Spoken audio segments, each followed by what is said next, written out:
Madam Representative, I have dedicated my professional life to imprisoning extremists, and today I intend to trace the funds from your constituency directly to individuals desiring to murder American citizens. That solitary statement exploded throughout the web, resembling a grenade thrown into a quiet study. 60 million people watched it within 2 days, while every news channel broadcast it repeatedly until the specific terms lost significance and morphed into mere noise. It was the audio of a political trajectory collapsing before our very eyes. However, to comprehend why those specific remarks impacted so powerfully, you must reverse time by 38 minutes to the instant prior to FBI Director Kash Patel dismantling one of the legislature's most divisive figures. It was a silence, a crushing silence, as the entire globe looked on. The J. Edgar Hoover Building in Washington, D.C., is a brutalist stone citadel that has witnessed gangsters perspire through their clothes, radicals break during interrogation, and international agents exchange their nations for liberty. On this day, it was set to observe an event the structure had never beheld previously. A current member of the United States House walked in accompanied by 5 solicitors and departed with her career in ruins. Ilhan Omar strode in as if she possessed the property, chin up, with a retinue of lawyers and aides following her like a miniature procession. She had insisted this inquiry be open to the public. She had labeled it a chance to reveal the prejudiced harassment of a black Muslim female by the administration's bureau. That morning she had posted online, assured and rebellious, stating, "They wish to quiet me, but they will not succeed, as they always fail." She possessed no inkling of what was lurking for her inside that chamber. Kash Patel was already positioned when Omar's group shoved through the entryway. There was a single tumbler of liquid unconsumed, and one pile of files 6 inches high with color-coordinated markers, where each sheet was a trap ready to detonate. He did not rise when she came in, did not grin, and did not extend pleasantries. He merely observed her assume her chair opposite the desk, with the endurance of a male who had spent 10 years stalking insurgents and realized profoundly how to bide time for the precise split second to attack. The area quieted as recording devices were aimed and attorneys organized their writing tablets like infantrymen readying for combat. Patel moved toward his microphone, and his tone was tranquil and nearly hushed. "You requested openness, Madam Congresswoman, so welcome to my domain." Omar's primary counsel instantly protested the inflection. Patel did not recognize him. He simply unclasped his initial binder, and the devastation commenced. 38 minutes, 3 separate times her advocates pleaded for a break. Twice she claimed the Fifth Amendment, and one query she could never resolve. This is the chronicle of the date Ilhan Omar encountered the individual who chased al-Shabaab, and realized she was the subsequent target. Patel started so softly that Omar's defense squad noticeably loosened up. His vocal quality was chatty and nearly cordial, resembling the manner of a co-worker engaging in light banter prior to a conference. "Representative, before we plunge into the grave issues, I wish to comprehend your ideology.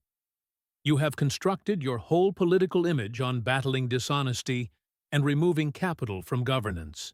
Undisclosed funds taint democracy, which I recall is your statement from the 2020 election cycle. It is a lovely thought, truly quite motivating." He hesitated, rifling through sheets as though searching for something particular. "Therefore, let us discuss how you embody that doctrine by tracking your funds." Omar adjusted her position slightly, but upheld her poise.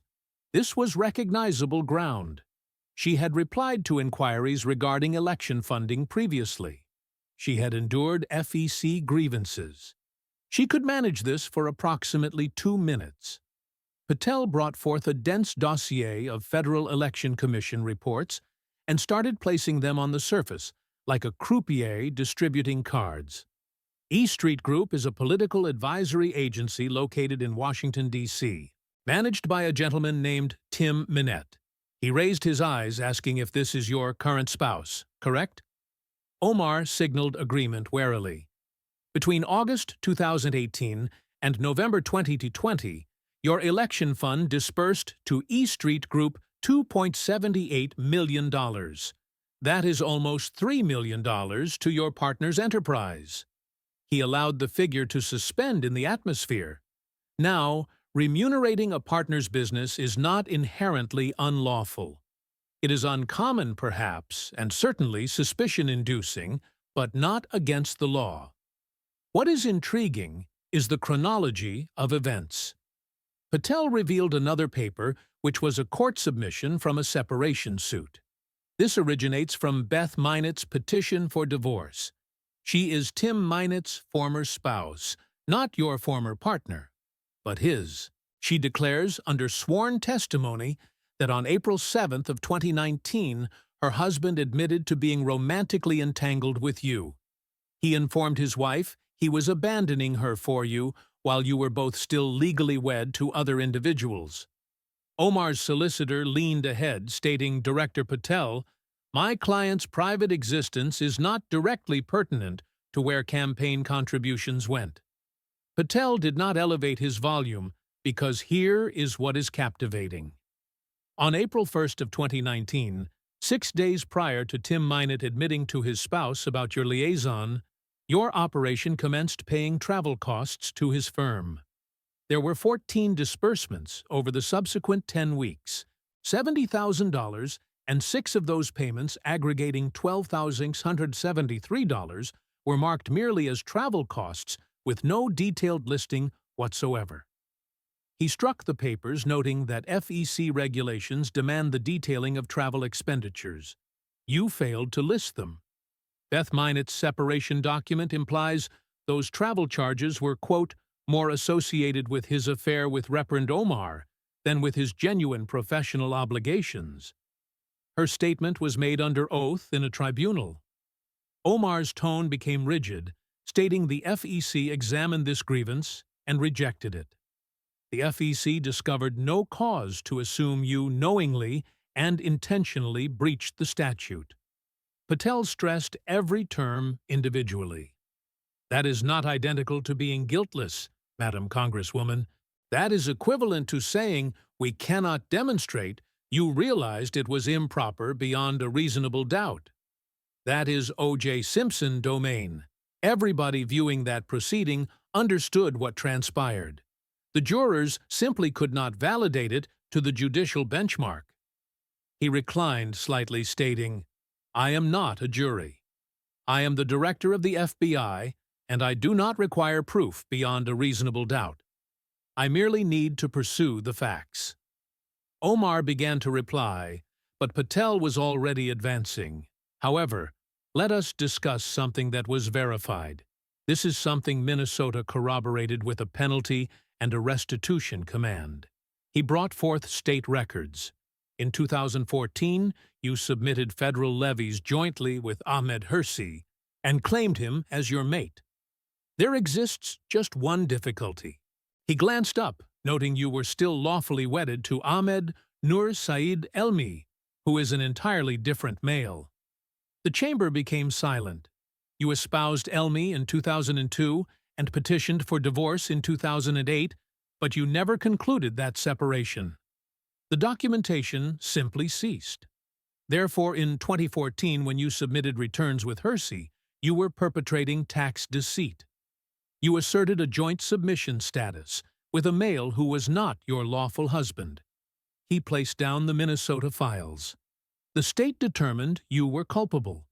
You reimbursed $3,500 in incorrectly claimed perks, plus a $500 penalty. That is not a clerical mistake, Madam Congresswoman. That is tax evasion. You are a current member of Congress who has been judged guilty of fiscal fraud by your specific state. Omar's attorney interrupted, saying those issues were settled years ago. My client remitted the necessary sums and nothing occurred. Patel's tone stayed steady. No indictment, no repercussions beyond inscribing a draft. You perpetrated tax deception. You settled a fine, and you proceeded. Because that is what transpires when you are politically linked in Minnesota, evidently. He rose gradually and strolled toward her end of the desk. Permit me to recap what we comprehend thus far. You channeled nearly $3 million to your paramour's firm, while you were both espoused to other people. Your campaign's disbursements to his agency escalated drastically exactly when your liaison supposedly commenced. You enacted tax fraud by filing with a man who was not your spouse. And when you were apprehended, you paid a penalty and feigned it never occurred. He halted a few feet from her. You constructed your profession, scolding America regarding dishonesty. You spoke about opaque funds and the sway of riches in governance. You situated yourself as the ethical superego of Congress. His volume dipped slightly.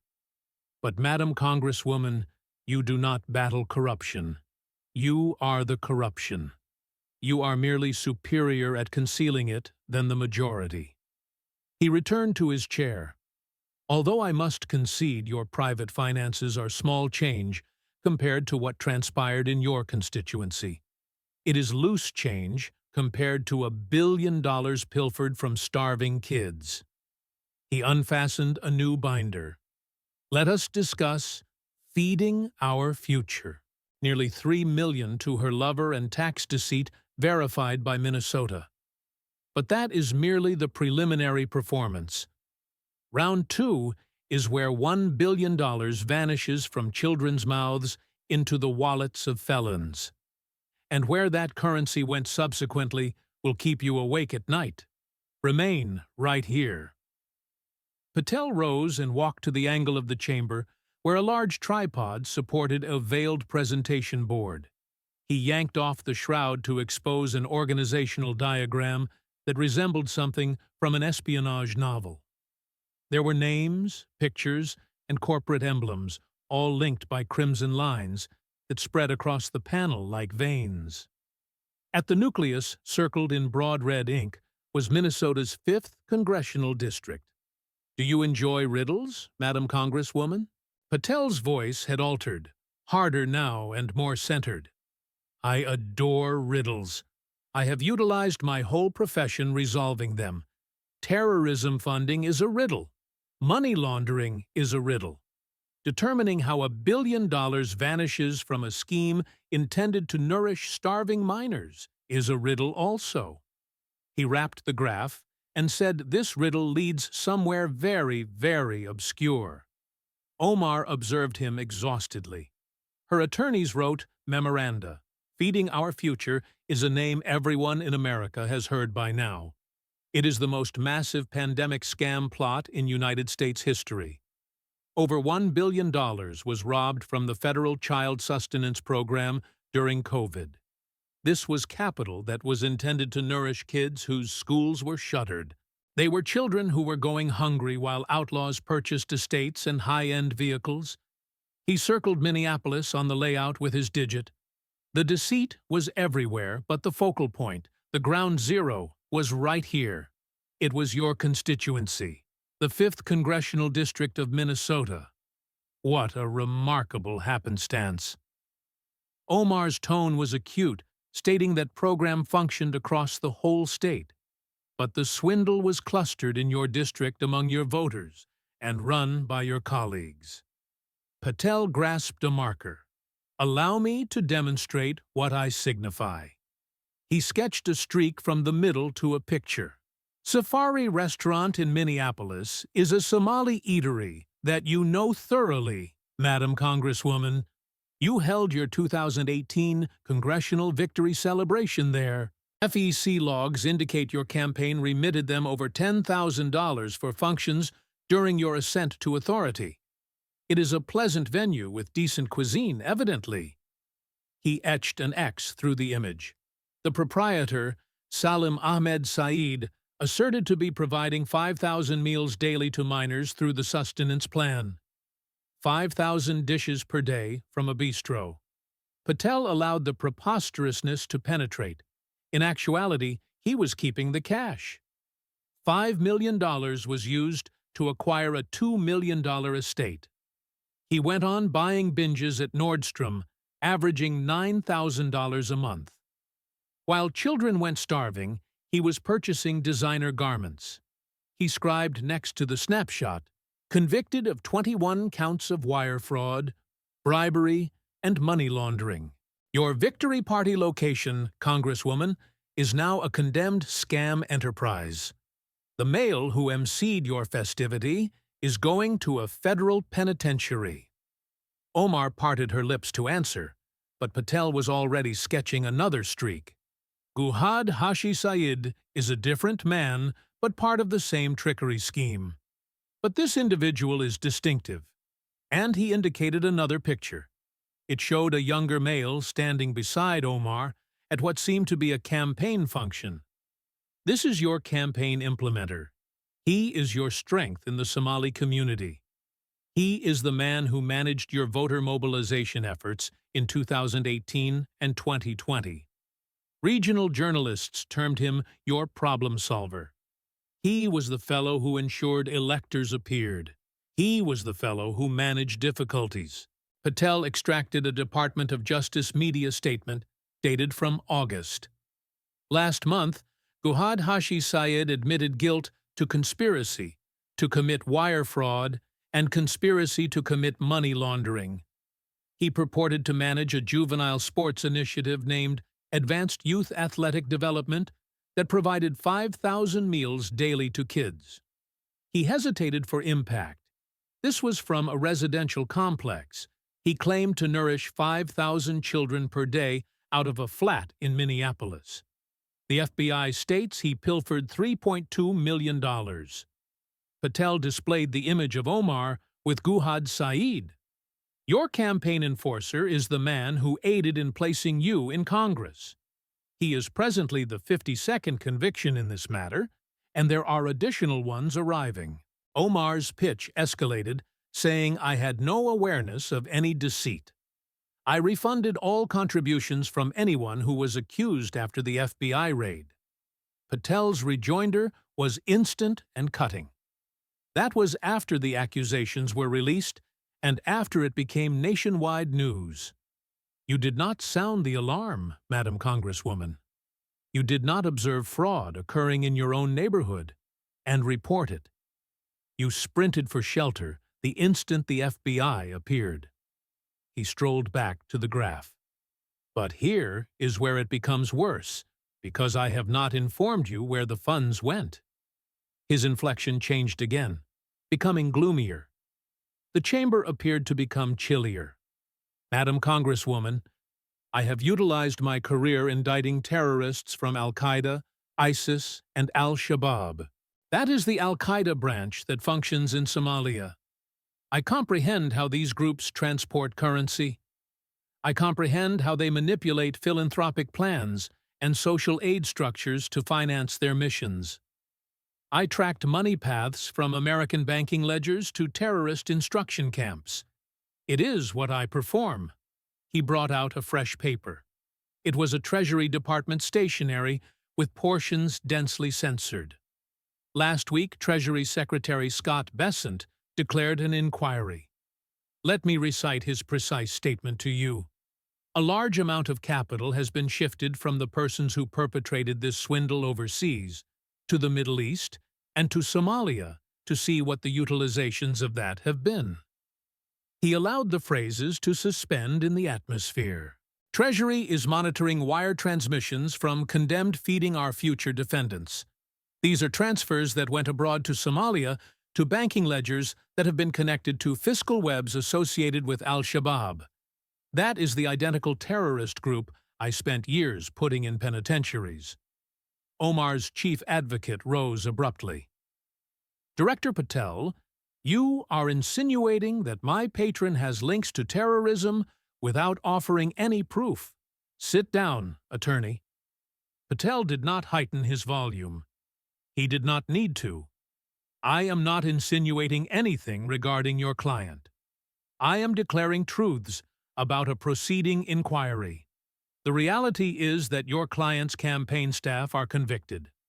The reality is that her fundraising locations are convicted. The reality is that money from this scam went to Somalia. The reality is that Treasury is investigating terrorist connections. Those are facts. What they signify is what the probe will ascertain. He stepped toward Omar sluggishly. But here is my query, Madam Congresswoman, and I wish for you to deliberate very meticulously before you reply. He halted straight in front of her. Your campaign enforcer pilfered $3 million. Your Victory Party location pilfered $5 million. Wire transmissions from these felons went to Somalia. Treasury is investigating whether any of that cash ended up financing al-Shabaab terrorists who have slain American troops. These are terrorists I personally aided in putting in jail. His voice descended to barely above a murmur. Can you gaze into that lens? Look at the American populace and personally pledge that none of the funds stolen from your district ended up funding terrorists who desire to kill Americans. The stillness was total. Omar's counsel leaned in and murmured urgently. Omar's visage had turned wan. My client asserts her Fifth Amendment privilege against self-incrimination concerning any inquiries related to that. Patel nodded gradually.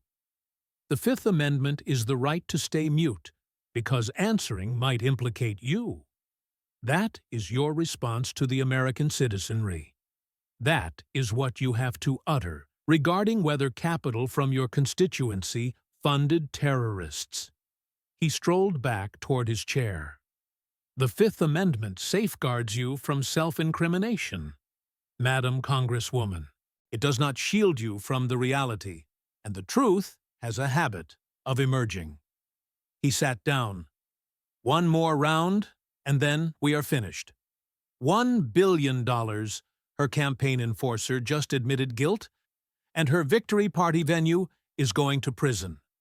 Treasury is tracking money to Somalia, and when asked if that money funded terrorists, she took the fifth. Round 3 is where everything converges and disintegrates. Distribute this instantly. Patel peeked at his wristwatch. 31 minutes had elapsed. Omar appeared as if she had matured a decade since strolling through the entry. Her attorneys were whispering frantically and shuffling papers, clearly attempting to determine if there was any method to halt what was approaching. There was not. 31 minutes, Patel stated tranquilly. Your lawyers have attempted to halt this session 3 times. You have invoked the Fifth Amendment. You have labeled me a bigot. He hesitated. Which is intriguing, Madam Congresswoman, given that my kin were ethnically purged from Africa, while yours were being greeted to America as refugees. He opened his ultimate binder. Let us discuss motifs. I adore motifs in my line of employment. Patterns are everything. Patterns are how you apprehend terrorists. Patterns are how you decode money laundering. Patterns are how you discover the truth when individuals are attempting very hard to conceal it. He spread several papers across the desk. In December 2012, before you were in Congress, and before most Americans knew your name, you published on Twitter, quote, Israel has mesmerized the globe. May Allah rouse the populace and assist them to perceive the sinister acts of Israel, end quote. He placed down the printout. February 2019, now you are a congresswoman. You are asked about American backing for Israel. Your answer was, it is all about the Benjamins. This is a citation to cash, to Jewish capital directing American foreign strategy. Another document from the same month of February 2019. You are asked about Americans who support Israel. Your reply was, people are being pressured to have allegiance to a foreign nation. Dual loyalty is the archaic anti-Semitic allegation that Jews are more faithful to Israel than to their own nations. He gazed up at her. The House of Representatives approved a decree denouncing anti-Semitism because of your remarks. The tally was 47 to 23. Your own faction could not uphold what you uttered. You were compelled to apologize twice. Omar's vocals were taut, saying those remarks were taken out of context. I have handled this continually. I apologized because I comprehended that my terms could be misconstrued. Misconstrued? Patel leaned ahead. Let me offer you some context, Madam Congresswoman. My father's clan was exiled from Uganda in 1972 by Idi Amin. They were ethnically cleansed and compelled out with nothing because of their Indian ancestry. Do you know what Amin stated about Jews? Almost word for word what you tweeted in 2012. I grew up listening about what that type of dialect leads to, so do not lecture me about context. I know precisely what those terms signify. I know precisely where they originate from. He moved on before she could reply.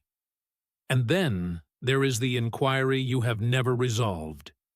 It is the query that has trailed you for years. He brought forth a thorough timeline graph.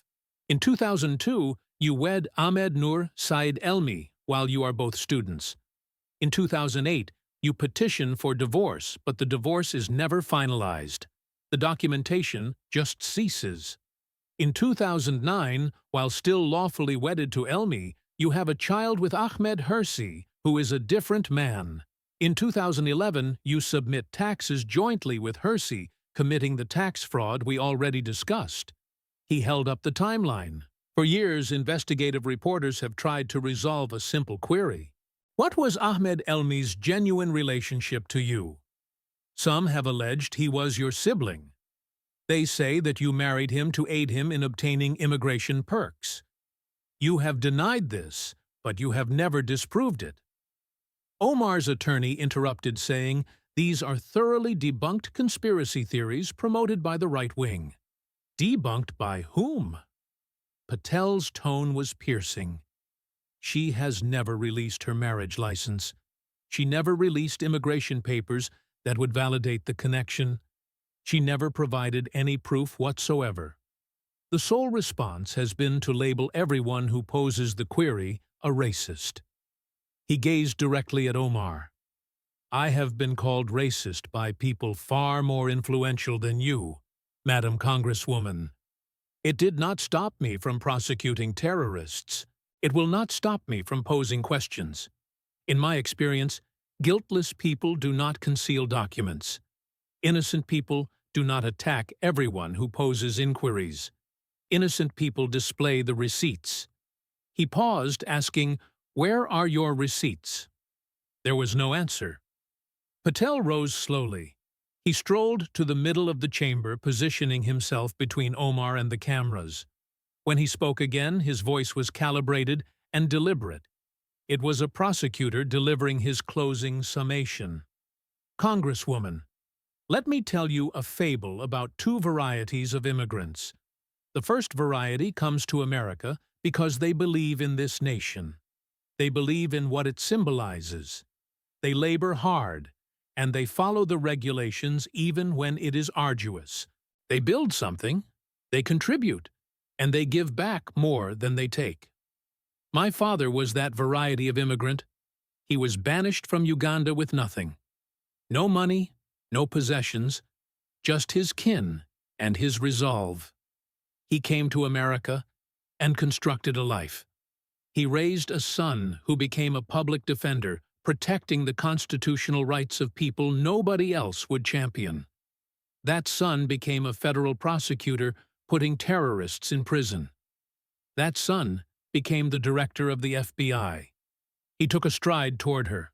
The second variety of immigrant comes to America and sees opportunity. Not opportunity to build, but opportunity to take. They seek to exploit the system to gain from the generosity that makes this country unique. They drape themselves in identity politics so that anyone who questions them can be dismissed as a racist. They cry Islamophobia whenever the questions get too close to the truth. They take and take and take. And when someone finally asks them to account for what they have taken, they play the victim. He stopped directly in front of her. America gave you everything, Madam Congresswoman. You came here as a refugee from a war-torn country. America gave you safety when Somalia gave you violence. America gave you education when Somalia gave you chaos. America gave you opportunity that you never would have had anywhere else on earth. America gave you a seat in the United States Congress. It was the chance to actually shape the nation that saved your life. His voice hardened, asking, "And what did you give back?" He began counting on his digits. Anti-Semitism so blatant that 47 members of your own house condemned it. Tax fraud that Minnesota made you reimburse. Nearly $3 million funneled to your boyfriend's company while you were both married to other people. A billion-dollar fraud ring operating in your district, with your campaign workers convicted, your fundraising venues convicted, and your political allies stealing money that was supposed to feed hungry children. He leaned closer. And now, possibly, money from your district flowing to Al-Shabaab, to the terrorists who want to destroy the country that gave you everything. The same terrorists I spent my career putting in prison. Omar sat frozen. Her lawyers had stopped whispering. The room was absolutely silent, except for the soft hum of the camera equipment.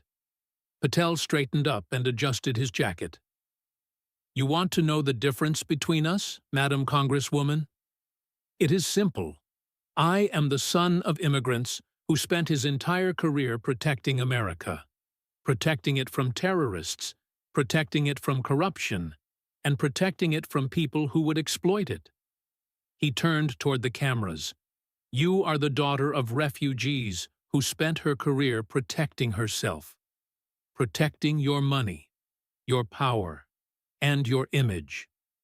And when protecting yourself meant letting $1 billion get stolen from children in your own district, that is exactly what you did." He walked back to his seat and gathered his documents methodically. "This hearing is adjourned." He stood, folders in hand. "But the investigation, Madam Congresswoman, the investigation is just beginning. The FBI will follow every dollar. Treasury will trace every wire transfer. And if even 1 penny of that stolen money ended up funding terrorism, everyone who enabled it will answer for it. Everyone who looked the other way and everyone who opened the doors that made it possible will answer for it." He looked at her one final time. "I have spent my career putting terrorists behind bars. Today, I followed the money from your district straight to the people who want to kill Americans." There was a long pause. "And I am not done following." He walked out of the room without looking back. The clip hit 60 million views before most Americans finished their morning coffee the next day. "I have spent my career putting terrorists behind bars." The sentence echoed across every platform, every network, and every group chat in America.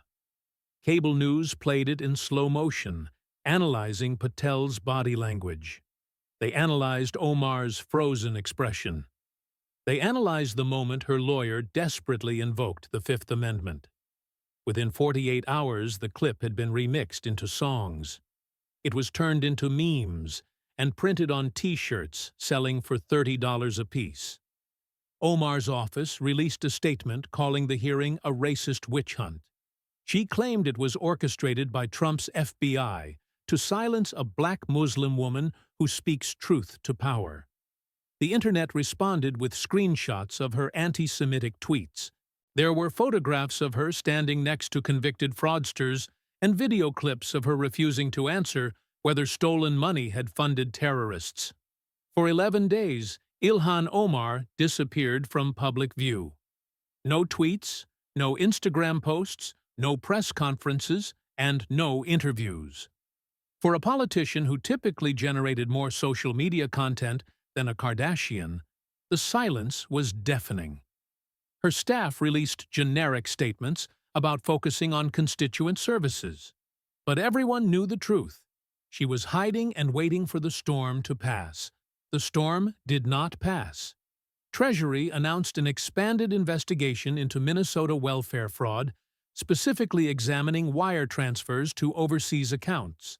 3 more Feeding Our Future defendants agreed to cooperate with federal prosecutors in exchange for reduced sentences. Court documents revealed that investigators had identified over 40 separate wire transfers to Somali bank accounts totaling more than $12 million. House Republicans introduced a resolution calling for Omar's expulsion from Congress. Democratic leadership issued a carefully worded statement about due process and presumption of innocence. Notably, they declined to actually defend her or criticize the FBI's investigation. The Minnesota Star-Tribune reported that an internal Democratic poll showed a primary challenger had pulled within 7 points. Omar's campaign fundraising dropped 38% compared to the same period in previous cycles. Major progressive donors quietly redirected their money to other candidates.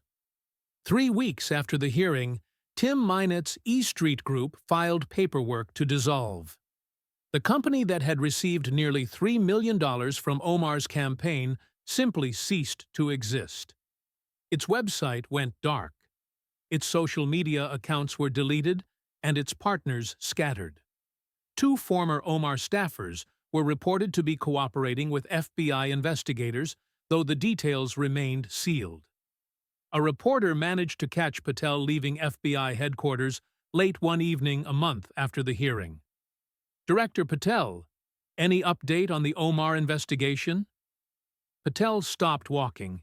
He looked tired but focused. It was the expression of a man who had been doing this work for a very long time and had no intention of stopping. "The investigation is ongoing. We follow evidence, and we do not discuss active cases." The reporter pressed, saying, "Critics say you were too aggressive. They say that the hearing was political theater." Patel almost smiled. "Political theater? That is interesting. $1 billion was stolen from children. Money went to Somalia while Treasury investigates terrorist financing.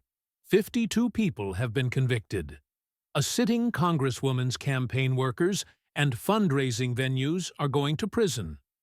And asking questions about it is political theater?" He shook his head. "You know what is actually political? Looking the other way, because you are afraid of being called racist, is political. Letting fraud slide, because the fraudsters know how to play identity politics, is political. That is political. What I did in that hearing was just the job. That is what the FBI is supposed to do." One final question followed him toward his car. "Do you think she is guilty?" Patel paused with his hand on the door handle. He did not turn around. "I think patterns do not lie. I think money leaves trails. I think when your campaign workers steal millions and your fundraising venues steal millions and money flows to Somalia while Treasury investigates terrorism, I think those facts speak for themselves." He opened the door. "She can call me racist. She can call it a witch hunt. She can invoke the fifth until she runs out of breath.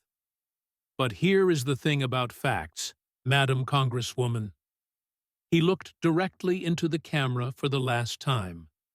"They do not care about your feelings, and neither do I.